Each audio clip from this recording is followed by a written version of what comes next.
Hey there mga my love Pisces! Thank you so much for always staying here with me in this channel, babe. So before we start, let me just greet everybody first. Hi and hello there new subscribers. Ako po si Yan. Welcome tuloy. At sa mga returning viewers, thank you so much sa inyong walang sawang support. Sa inyong mga babes, kung hindi niyo pa knows, meron po tayong other channel. The link is down below sa ating description box. Kaya kung interesado kang tumambay dyan din, see you there. So, yun yung mga babes, no? Because marami yung gusto ng no contact situation and no communication update. Yan, no? Since hindi pa naman busy ang lola ninyo, no? So, I will be opening my door, no? For those interested. So, tatawagin ko itong hidden/secret messages reading. So, ito yung mga iniisip, no? Real time, like current energy ng person on your mind, no? Kahit wala kayong communication, ano ba talaga yung parang iniisip niya about you? Ano ba yung tingin niya about you? May gagawin ba siya or may meron ba siyang mga mensahe na parang gustong sabihin sa inyo pero hindi niya masabi or hindi siya um, directly nagsasabi sa'yo, no? Yun yung aalamin natin. So, if you're interested, no, to that, you may inquire sa The High Priestess Tarot KR at gmail.com. Yan. So, mga babes, no, temporary lang yan kasi pag naging busy na ang lola ninyo, yan, no, babalik kita ulit sa ating normal na routine. So, yan, mga babes, now let's go ahead and check these messages here for my Piscean people. Let us see. What do we have here? Messages for my Pisces people. Can you please show me? Thank you so much, Archangel Michael, together with the angels and guides. What do we have here for Pisces?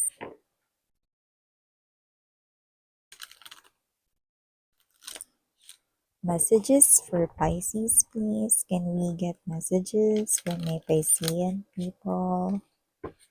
Anong dapat malaman or paghandaan ni Pisces?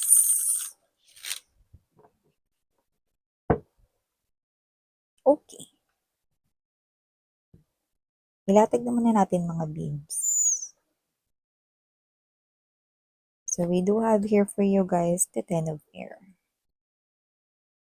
We also have here the Seven of Water energy. We also have here the Ace of Fire energy. The Knight of Earth or the Knight of Pentacles energy. Two of Fire or the Two of Wands energy. Three of Water is also present today. We also have here Ego at the bottom of the deck. Wise Counselor. Okay. And we also have here the Wheel. Yan o, yung Wise Counselor is the Hierophant energy. Okay. So, Pisces, mga bibs, sa nakikita ko rito, mukhang meron ditong mga choices here para sa inyo, no?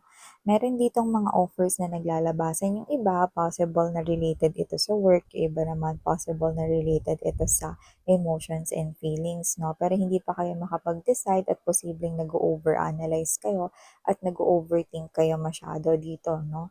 So, yung iba, you could be dealing here with offers pero hindi ka makapili, no? Offers man yan pagdating sa love or offers man yan pagdating sa work or career, no, or pwedeng business, ganyan, no, related sa pera, pero hindi ka makapili. Maybe because magaganda or dikit ang laban ng mga options na iniisip mo rito, no, or ikaw ito na kinoconsider mo dito, no, yung long term, yan, no, long term na pagkakakitaan or long term na relasyon. Yan, no? Sinong-sinong magwawagi. Yan, mga babes, no?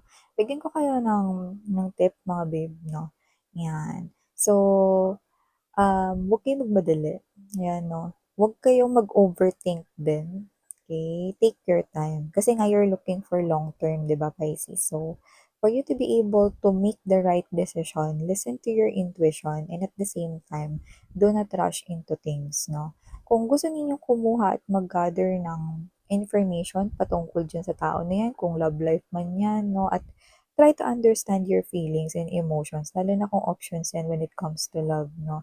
Kanino ka ba talaga nakakaramdam ng feelings, yung may emotions, yung talagang happy ka talaga whenever when you're with that person, Yan, at kung yan naman ay related sa work, 'no, ano ba talaga yung gusto mong gawin?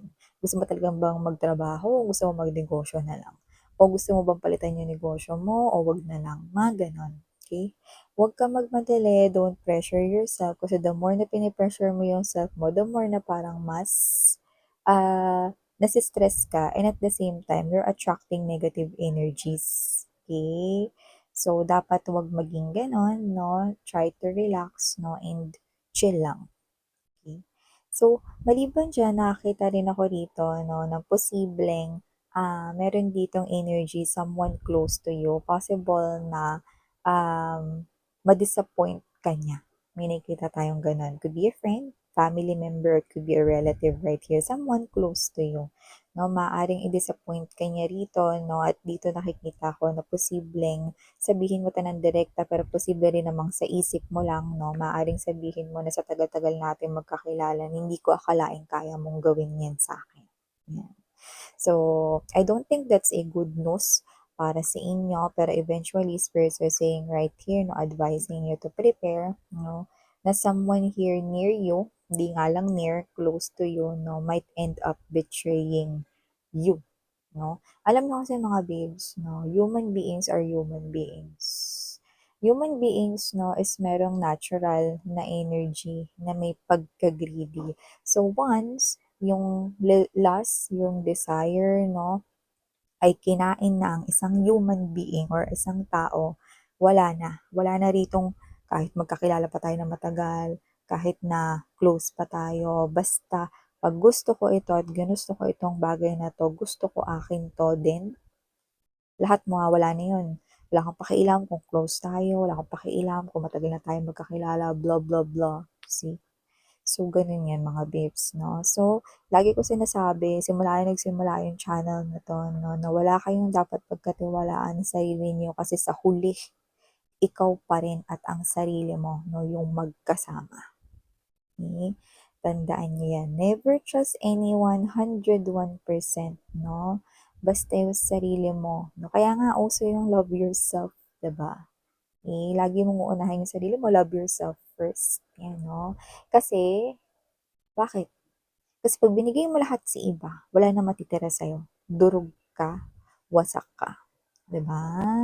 So, kagaya niyan na meron ditong warning, this will not resonate to everybody, okay? So, aside from that, nakita rin ako rito 'no, ng meron dito na na friend ninyo, someone close to you na nagkakaroon rito 'no, ng pag-start. Yes, you heard that right. Start, ibig sabihin nagsisimula pa lamang dito. So, ano ba yung nagsisimula na yan is yan, because with the Ace of Fire energy, Three of Water energy, this person right here starts to feel something about you. Yeah, I'm hearing that song. You know that song. It started to show our feelings, yan, no, that people can tell, di ba? So, whatever the case may be, every time siguro na tinitingnan mo siya rito, no, iniisip niya rito, no, na what if hindi kami friend? What if maging kami? What if ganyan? So, nagsa-start siya rito mag-fantasize. Pero nakita ko rito na na-start na maramdaman niya yung love ka niya or like ka niya kailan lang. So, kahit matagal na kayong friends or matagal na kayong magkakilala, hindi niya pa yun naramdaman, you know. Feeling niya, iniisip niya, pero puwede ring nagpa-fantasize siya rito 'no, na possible. Kasi meron siya ritong parang energy na try ko kayang sabihin kay Pisces yung nararamdaman ko kasi parang feeling ko hindi naman niya ako ire-reject. Feeling ko bibigyan niya ako ng chance. So may confidence dun, may hope dun, may faith dun. So ibig sabihin, whether may gusto ka man sa kanya or wala kang gusto, no? Nakikita ko rito na meron ditong friend na nakaka ramdam 'no, ng pag-develop ng feelings and emotions for you. Parang sa butterfly, metamorphosis kung tawagin, 'di ba? Minsan kasi kahit sobrang tagal mo ng kilala yung tao, akala mo yung status ninyo as a friend or as a coworker, yun na yun forever, 'di ba? Pero you'll never know, 'no? One thing pala is, I mean, one day pala is you're gonna wake up, no, na iba na pala yung feelings mo, no, for the person. Yan. So, I think meron ditong parang specific na situation kung bakit siya biglang naka-realize ng ganyan. So, maaring merong sitwasyon rito na parang yun yung naging bridge, no? Para maintindihan niya rito na gusto ka pala niya. Yan. So, maliban dyan mga babes, no, nakakita rin ako rito, no, ng maganda itong balita pagdating sa inyong kaperahan. Kasi meron tayo ritong partnership. Yung iba dito, nagsa-start pa lang kayo working, siguro bago kayo dyan sa work ninyo, or kung hindi man kayo newbie dyan, possible na meron kayong ginagawa na hindi nyo yung iintindihan. Pero merong tulong dito, no, na paparating sa'yo. Meron ditong mag-a-approach sa'yo, okay? Magtatanong kung kailangan mo ba ng tulong, kailangan mo ba ng assistance, no? And nakita ko rito na dahil dyan, bukod sa partnership, no, magkakaroon ka rin dito syempre ng sense of um, parang mapapalagay ka na sa work mo kung bago ka lang diyan. Parang feeling mo makakapag-adjust ka na kasi meron ka ng bagong friend or parang feeling mo 'no, magiging okay na yung everyday mo 'no. Kasi parang ikaw ito na nagsa-start ka na mag-adapt 'no, ta's naiintindihan mo rin yung bagay na hindi mo naiintindihan. Iba kasi sa inyo parang medyo may pagka-shy type kasi kayo Pisces, eh, nakita ko rito 'no. Parang yung kayo 'to na yung iba sa inyo 'no, parang kahit magtatanong kayo ng direksyon mga babes 'no, ang gagawin ninyo 'di na kayo magtatanong 'no, kundi hahanapin niyo mag-isa. Saan nga ba yun? Na-try ko nga muna dito sa kaliwa, 'pag wala dito sa kaliwa dun ako sa kanan, yun 'no. Yung iba kasi sa inyo, possible na mahiyain, 'yan 'no. Just take only what resonates guys. And also, nakita ko rin dito Pisces 'no, na ito meron dito 'no, na isa sa mga naging ka-in relationship mo in the past 'no, na malaki yung pride, malaki yung ego, ready na po siya to release it 'no. So nakikita ko rito that you are in this person's fantasy. Hindi ko lang gusto yung energy niya 'no, kasi nagpakita rito na parang siya ito na naging codependent sa'yo. Plus, possible na narcissistic din siya. Kung sino man siya rito 'no, parang siya yung klase ng energy na, during sa inyong unang-unang relationship, okey-okey pa, eh, 'no. Pero nung tumatagal na parang ano, eh, 'no, kasing pait na ng ampalaya, 'di ba? Yung hindi piniga sa asin, 'di ba? Kung sino man 'tong energy na 'to, ready na siya to let go of this ego, but I don't think na talagang nagbago na siya. Hmm. Kaya kung kakausapin niyo siya ulit 'no, lalo na kung may hihingin siyang pabor dito, huwag kayo agad magtiwala sa kanya kasi nakikita ko rito yung energy niya, puwede siya ritong maging tilapiyang binaliktad 'no. Sa isang frying pan 'no. Possible na bumaliktad siya rito sa inyo 'no, right at the middle of connecting or reconnecting with this person once again. So, eventually, if you try to connect with the past person right here 'no, at lalo na kung siya yung nagtataglay ng pinagbabanggit ko kaninang malaki yung ego kasing laki 'no ng lobo ng hot air balloon. Then, think not only twice, no? So, nakita ko dito mga babes, so na maliban diyan, may maganda rin naman tayong balita rito, no, na meron ditong paparating na blessing sa'yo and it's a form of material or worldly gain. So, ibig sabihin, possible na isa sa mga pangarap mo na bilhin, no? Doesn't have to be na malalaki or expensive yun, no? Pero yung iba siguro, yes, bahay, lupa, ano pa, kotse, motor, um, what else? Yung iba naman kasi doesn't have to be na it's something extravagant. Possible na yung pangarap mong bilhin ng mga phone, gadgets, like let's say the latest iPhone, yan. Or the latest model ngayon ng any cellular phone brands, mga ganyan, no? Or laptop, desktop, computer, ganyan.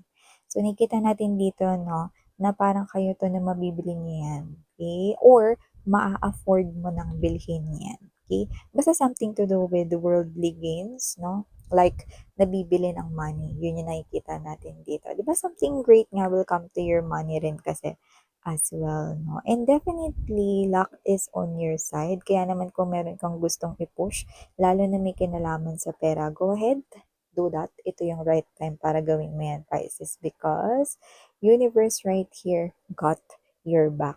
Meaning to say, ano man yung gawin mo, no, magpagdesisyonan mo sa trabaho mo, sa work mo, basta kung ano man yung may kinalaman sa pera, go mo na yan because this period, okay, this time right now is the best time for you to initiate, to execute yung plano mo related sa pera. Kasi malaki yung chance na yan ay mag-boom, no? Kaysa dun sa usual, no? Kumbaga, kung yung usual mo, no, na salary, kita, or income, no, or sales, no, is normal lang, no? This time, if you push something here na nasa mind mo na for too long, no, and ginawa mo na yan, no, the money flow will eventually be different right now. Okay, yung money flow will somehow increase at yung money flow 'no, is magiging parang, motivation mo 'no, na i-maintain yung pagtaas nito. So yeah, wow! So that is one of the achievement right here na nakikita ko na maisasama mo na parang, milestone rin for you guys 'no. Simple ka lang na tao pero alam mo yung na-appreciate mo yung mga bagay lalo na kapag yun yung nagawa mo. Kasi nakita ko dito yung parang energy mo na once na may kinatatakutan kang bagay ta's marami kang what if sa isip mo ta's nagawa mo, alam mo yung parang sobrang saya ng puso mo na, "Uy, hindi ako makapaniwala nagawa ko 'yan." Definitely. Okay. So yeah, these are all the messages we've got right here for you, honey Pisces. Thank you so much for your time here, babe. And muli ako po si Yan, Sarang Heo Love in Light. 안녕.